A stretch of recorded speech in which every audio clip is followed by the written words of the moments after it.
Entonces, ¿le doy dónde? ¿Ya? Está grabando.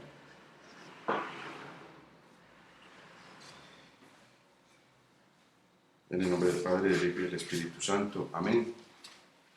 Te damos gracias, Señor, por el día, porque eres tu Señor quien desde muy temprano te comunicas con nosotros, nos haces saber que nos amas, que estás a nuestro lado y que tu alianza de amor sigue intacta, sigues esperando nuestra respuesta, sigues alentándonos a seguirte, a servirte en los hermanos. Nos ponemos en tus manos, Padre, para que tu ideal de amor sea una realidad, que podamos entenderlo, que podamos asimilarlo y sobre todo que podamos hacerlo vida en nosotros. Gloria al Padre, al Hijo y al Espíritu Santo, como era en un principio, ahora y siempre, por los siglos de los siglos. Amén. Dios siempre se ha comunicado con su pueblo para transmitirle lo que quiere Dios, lo que espera de ese pueblo y para darle a conocer el plan de amor que le tiene preparado con un único fin, que sea feliz. Y es que desde su mismo nacimiento, el hombre es invitado al diálogo con Dios. Desde su propio nacimiento, el hombre es invitado al diálogo con Dios, desde la creación. Muchos son los pasajes en los cuales se da cuenta de esa comunicación de Dios con el hombre, siempre para mostrarle el camino que lo lleva a la salvación, el camino que ha de hacerlo feliz. Adán y Eva, Moisés, Abraham, Noé, para citar solo algunos de los más recordados ejemplos de ese diálogo de Dios con sus criaturas. Y siempre procurando que sus caminos le conduzcan hacia el Creador. Sin embargo, sabemos que el pueblo elegido no hizo caso, por eso la palabra se hizo carne y habitó entre nosotros.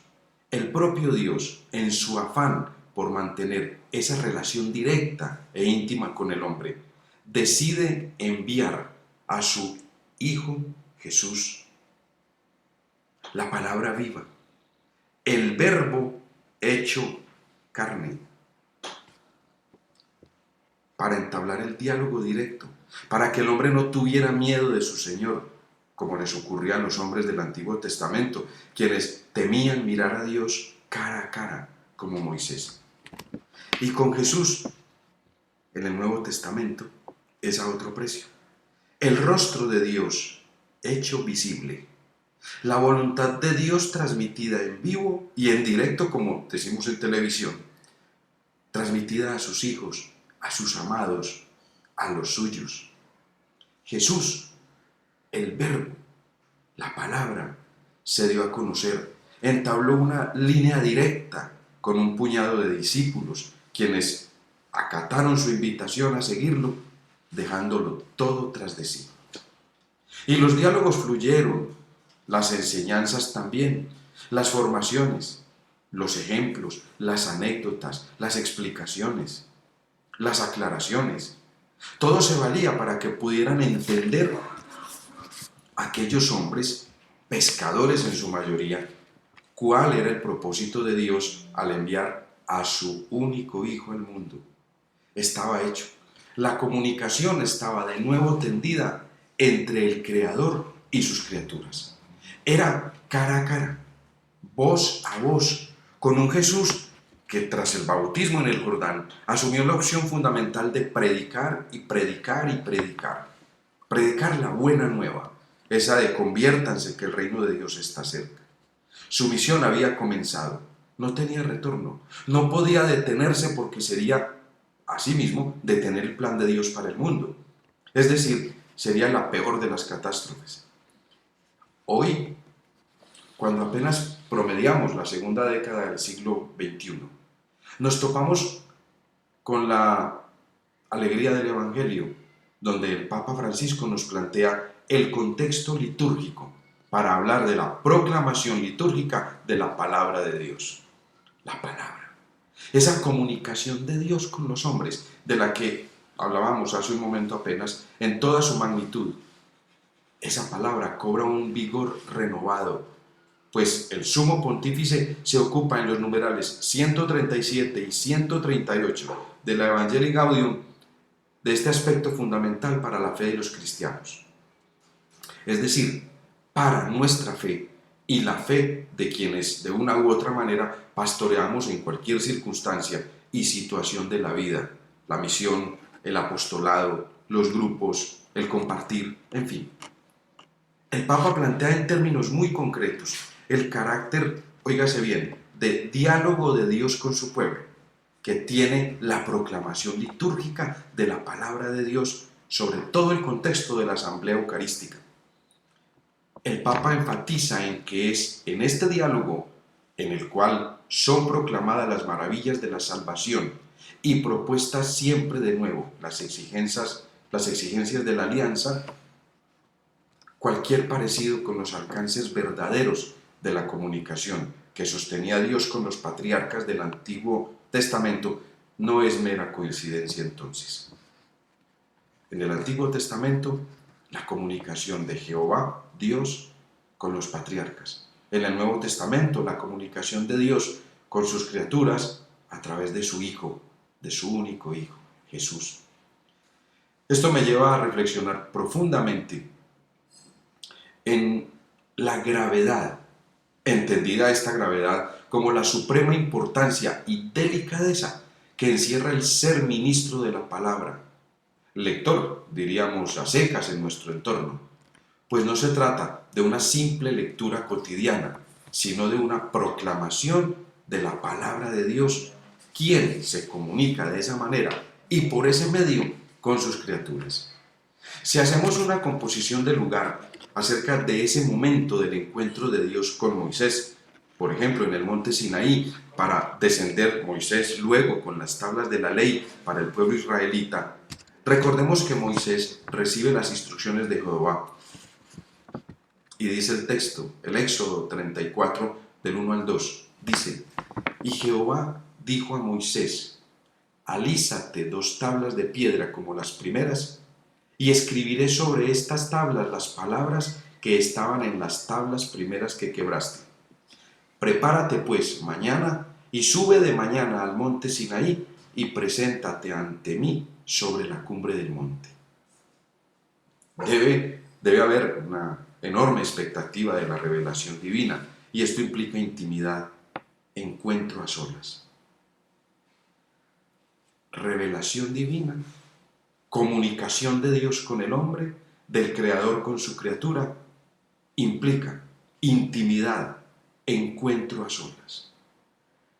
Y a continuación, en el versículo 3 del mismo número 34, el capítulo 34 del Éxodo, dice: y no suba hombre contigo, ni parezca alguno en todo el monte, ni ovejas ni bueyes pascan delante del monte. Es que el encuentro es tan íntimo y sublime que debe haber ausencia de factores distractores, tanto externos como internos. Si este encuentro es real, habrá transparencia y por tanto lo oculto del corazón se pone en evidencia ante la luz del Señor. Es en este ámbito de intimidad donde Dios revela toda su voluntad. Pues este episodio y su profunda delicadeza tiene que servirnos para acercarnos a la comprensión de lo que plantea el Papa en la Evangelii Gaudium acerca del contexto litúrgico.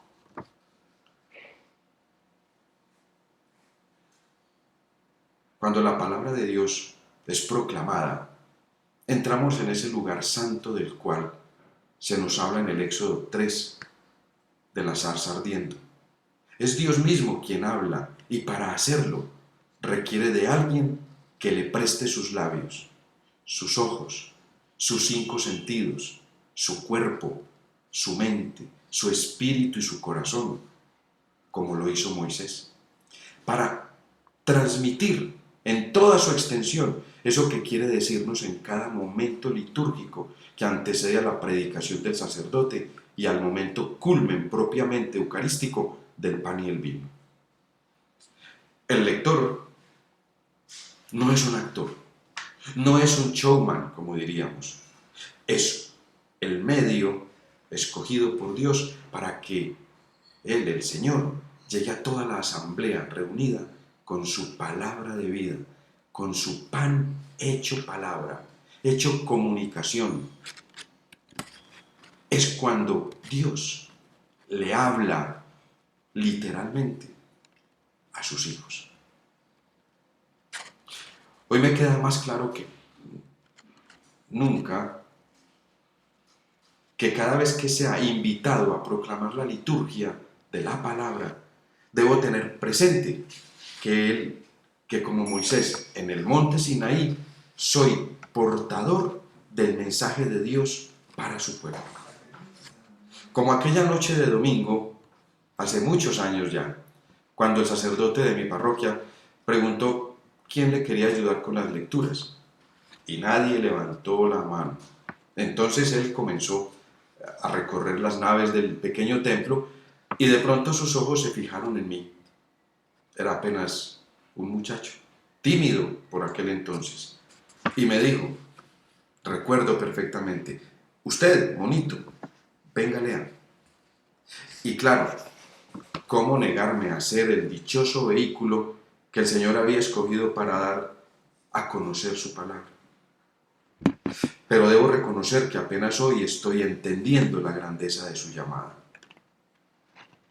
Y aconteció que descendiendo Moisés del monte Sinaí, no sabía Moisés que la piel de su rostro resplandecía, después que hubo hablado con Dios. Éxodo 34:29. Es que esa palabra de Dios, esa comunicación de Dios, ese hablarnos Dios al corazón, a cada uno de nosotros, transforma. Dios transforma. Su palabra transforma.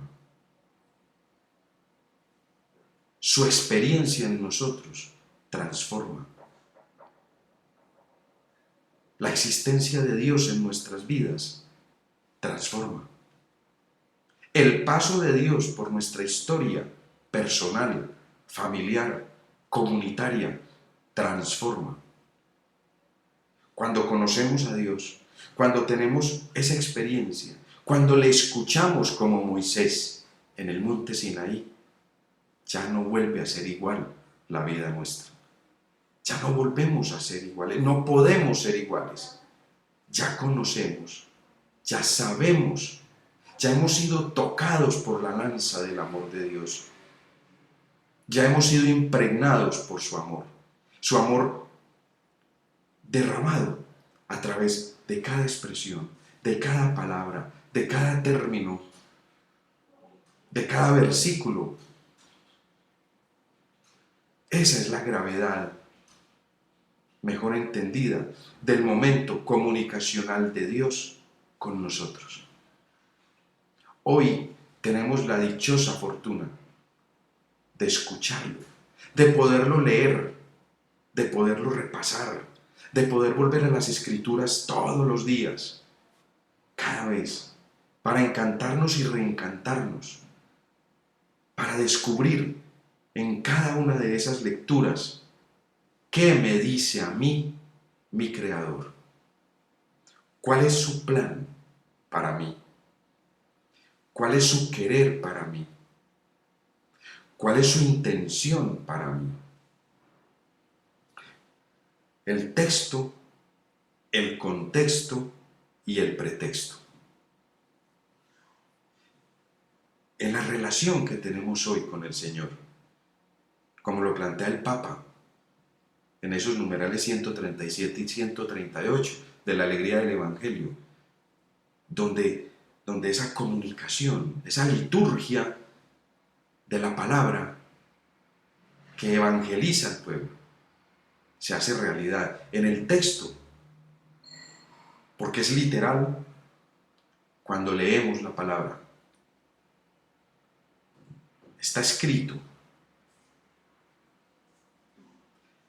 El contexto, en cambio, habla de ese momento en que fue escrita la palabra, qué existía y cómo era, cuáles eran las relaciones, cuál era la situación de la sociedad, cuál era la espiritualidad de ese momento. Y el contexto nuestro hoy, ¿cuál es? ¿En qué contexto me muevo? ¿En qué contexto me habla el Señor? ¿Con cuál texto? Es decir, ¿cómo me permea su palabra? ¿Cómo se hace vida en mí? ¿Qué me dice el Señor? ¿Y para qué me lo dice? Y finalmente está el pretexto. Siempre el pretexto es dar a conocer el rostro de Dios. Cuando Moisés sube al monte Sinaí, donde Jehová le revela los 10 mandamientos, al regreso, dice en el Éxodo que el rostro de Moisés era otro. Estaba transformado. No era el mismo. Había tenido esa comunicación cara a cara con su Dios, con nuestro Dios. Se había encontrado con Dios. Dios le había hablado y ahora lo regresaba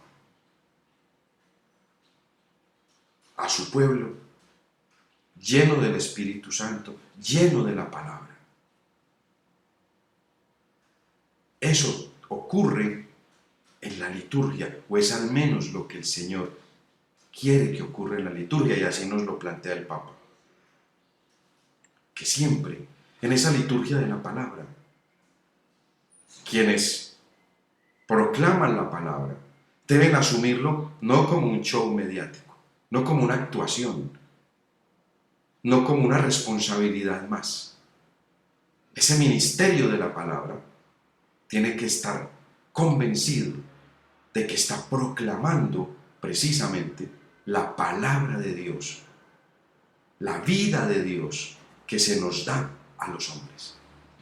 Y la asamblea que escucha debe estar consciente de la evangelización que se produce en ese momento y también recibir con la misma docilidad esa palabra viva, porque ese es el maná hoy para nosotros, como lo fue para los israelitas en el desierto.